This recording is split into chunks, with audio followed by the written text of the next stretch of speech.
అందరికీ నమస్కారం. ఏప్రిల్‌లో జరగబోయేటువంటి 5 రాష్ట్రాల ఎన్నికల్లో బెంగాల్ చాలా కీలకమైన రాష్ట్రం.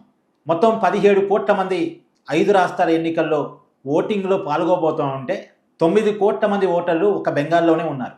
అంటే బెంగాల్ ఎంత పెద్ద రాష్ట్రం అనటానికి మీకు ఇది ఉదాహరణ చెప్తున్నాను. బెంగాల్ రాష్ట్రాన్ని ఎట్టి పరిస్థితుల్లో దక్కించుకోవాలని బీజేపీ, తన అధికారాన్ని కాపాడుకోవాలని మమతా బెనర్జీ తీవ్రమైనటువంటి ప్రయత్నం చేస్తున్నారు. బెంగాల్ ఎన్నికలు మమతా ఎమోషన్ వర్సెస్ మోడీ ఎమోషన్గా నడుస్తున్నాయని చెప్పాలి. మోడీ ఎమోషన్ అంటే BJP emotional politics. BJP emotional politics ఏంటి? హిందుత్వం, జాతీయవాదం, వీటిని ఎమోషనల్గా జనంతో కనెక్ట్ చేసి ఆ ఓట్ బ్యాంకుని తన వెనకాల ర్యాలీ చేసుకోగలిగే కెపాసిటీ బీజేపీకి ఉంది అన్నది ప్రూవెన్ ఫ్యాక్టర్. అదే క్రమంలో మమతా బెనర్జీ కూడా బెంగాల్ సెంటిమెంట్ని రగిలిచి, స్థానిక సెంటిమెంట్ని రగిలిచి తన వెనకాలకి యాంటీ బీజేపీ ఓట్ బ్యాంక్ని పోలరైజ్ చేసుకునే కెపాసిటీ ఉంది అన్నది కూడా ప్రూవెన్ ఫ్యాక్టర్. మనం 2021 ఎన్నికల్లో చూసాం. ఎట్టి పరిస్థితుల్లో బెంగాల్ని కైవసం చేసుకోవాలని బీజేపీ ఎంత ప్రయత్నం చేసినప్పటికీ కూడా బీజేపీ ఎదగలిగింది. 3 సీట్ల నుంచి 75 సీట్లకి పెరిగింది, 77 సీట్లకి. కానీ అధికారాన్ని సంపాదించలేకపోయింది. 77 సీట్లు సంపాదించామనేటువంటి తృప్తి, మమతా బెనర్జీని ఎమ్మెల్యేగా ఓడించామనేటువంటి తృప్తి ఇంతవరకే బీజేపీ పరిమితం కాగలిగింది. కానీ బెంగాల్ రాష్ట్రాన్ని తన చేతుల్లోకి తీసుకోలేకపోయింది. దేశవ్యాప్తంగా ప్రతి రాష్ట్రంలో కాషాయ జెండా ఎగరవేయాలని ప్రయత్నం చేస్తున్నటువంటి బీజేపీకి బెంగాల్ ఒక కొరకరాని కొయ్యగా తయారైంది. కాకపోతే బెంగాల్లో బీజేపీ గెలవకపోవటానికి ఉన్న కారణం ఏంటంటే మమతా బెనర్జీ వేసే ఎత్తుగడలు లోకల్ సెంటిమెంట్ని బాగా పండిస్తుంది. ఎక్కడైతే ప్రాంతీయ పార్టీలు బలంగా ఉంటాయో, ప్రాంతీయ నాయకత్వం బలంగా ఉంటుందో, ప్రాంతీయ సెంటిమెంట్ని రగల్చగలిగేటువంటి కెపాసిటీ ఉన్నటువంటి లీడర్షిప్ ఎక్కడైతే బలంగా ఉంటారో అక్కడ బీజేపీకి ఇబ్బందికరంగా మారుతుంది. ఇప్పుడు చూడండి, తెలంగాణలో బీజేపీ ఎందుకు ఎదగలేకపోతుంది? ప్రాంతీయ పార్టీ అనే బీఆర్ఎస్ బలంగా ఉండడం. సరే, కాంగ్రెస్ అంటే ఎప్పటి నుంచో ఉంది కాబట్టి సస్టైన్ కాగలిగింది, కానీ తెలంగాణ సెంటిమెంట్ బీఆర్ఎస్కి వర్కౌట్ అయిపోతుంది. తర్వాత ఏపీలో కూడా ప్రాంతీయ పార్టీలు బలంగా ఉండటం వల్ల బీజేపీ ఎదగలేకపోతుంది. తమిళనాడులో కూడా అంతే. అక్కడ ప్రాంతీయ సెంటిమెంటు, ప్రాంతీయ పార్టీలు వాళ్ళదే హవా. ప్రాంతీయ పార్టీలు, ప్రాంతీయ సెంటిమెంట్ ఎక్కడైతే బలంగా ఉంటుందో అక్కడ బీజేపీ చాలా కష్టపడాల్సి వస్తుంది అధికారం కోసం. ఇప్పుడు ఉదాహరణకి ఒడిశా చూడండి. ఒడిశాలో బీజేపీ అధికారం రావడం చాలా తిప్పలు పడింది. చాలా ప్రయత్నం చేసి మొత్తానికి ఒడిశాలో అధికారంలోకి వచ్చింది. ఇప్పుడు బెంగాల్లో కూడా అంతే. చాలా టఫ్ ఫైట్ ఎదుర్కొంటోంది బీజేపీ అధికారంలో రావడం కోసం. ఇప్పుడు మమతా ఏం చేస్తుంది? Local sentiment Bengali versus Hindi అని లేవనెత్తే ప్రయత్నం చేస్తుంది. మామూలు తమిళనాడు ఎలక్షన్స్లో చూస్తాం మనం. Tamil versus Hindi, north versus south అని ఒక సెంటిమెంట్ రగులుస్తారు. అది లోకల్ ఆ పార్టీలకి, తమిళనాడు పార్టీలకి, ప్రాంతీయ పార్టీలకి వర్కౌట్ అవుతుంది. అక్కడ కూడా బెంగాల్లో కూడా బెంగాలీ వర్సెస్ హిందీ, బెంగాలీ భాషని కనుమరుగు చేసి హిందీని మన మీద రుద్దడానికి బీజేపీ వస్తుంది. అందులో ఢిల్లీ ఆధిపత్యం బెంగాల్ మీద పెరగబోతూ ఉంది.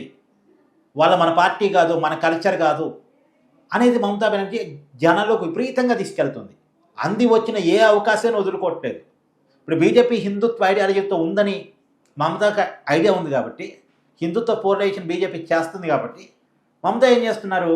మైనార్టీ పోలరైజేషన్ చేస్తుంది. ముస్లిం vote bank, Christian vote bank, ఈ ఓట్ బ్యాంక్ అంతా తన వెనకాలకి ర్యాలీ చేసుకుంటుంది.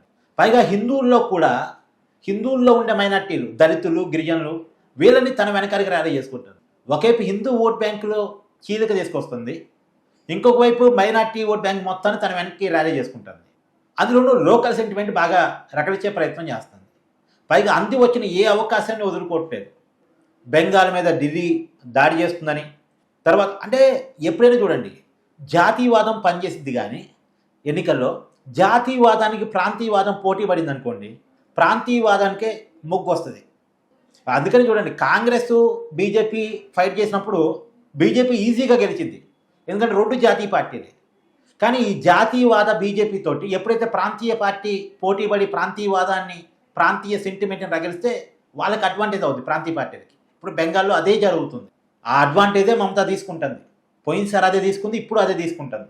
పోయినసారి ప్రశాంత్ కిషోర్ స్ట్రాటజీల ఫలితంగా ఎమోషనల్ డ్రామా ఆడి సెంటిమెంట్ రగలిచి చివరికి కాలు ఎరగొట్టుకున్నానని వీల్ చైర్ మీద ప్రచారం చేసి మొత్తానికి సానుభూతిని రగలిచి ఎన్నికల్లో గెలిచింది. మళ్ళీ అలాంటి ఎమోషనల్ పాలిటిక్సే బెంగాల్లో మమతా చేస్తుంది. ఏ చిన్న విషయాన్ని వదులుకోవట్లేదు. చూడండి, గ్యాస్ సమస్యను కూడా నిన్న మమతా రచ్చ చేసింది. నిజానికి గ్యాస్ సమస్య బెంగాల్లో ఒక దాంట్లో లేదు, దేశవ్యాప్తంగా ఉంది. దానికి కారణం బీజేపీ కాదు, మోడీ కాదు. అది ఇరాన్, ఇజ్రాయెల్, అమెరికా యుద్ధం ఫలితంగా ఇరాన్ హార్మోజ్ జలసంధిని మూసివేయటం ఫలితంగా మనకి గ్యాసు, చమురు సప్లై ఆగిపోయింది. దానివల్ల వచ్చిన ప్రాబ్లం అది. కానీ దాన్ని కూడా రాజకీయంగా ఉపయోగించుకునే ప్రయత్నం చేస్తుంది. అంటే మోడీ ముందు చూపు లేకపోవడం వల్ల ప్రాబ్లమ్ని షార్ట్అవుట్ చేయడంలో ఫెయిల్ అయ్యారు అనే దాన్ని తీసుకెళ్లే ప్రయత్నం చేస్తుంది. అది బీజేపీ కూడా అంత ఈజీగా వదిలిపెట్టే. చూడండి, ఎలక్షన్ షెడ్యూల్ ప్రకటించినటువంటి 48 గంటల్లో సిఎస్ని మార్చారు, డీజీపీని మార్చారు, హోంశాఖ సెక్రటరీని మార్చారు, కోల్కతా సిపిని మార్చారు.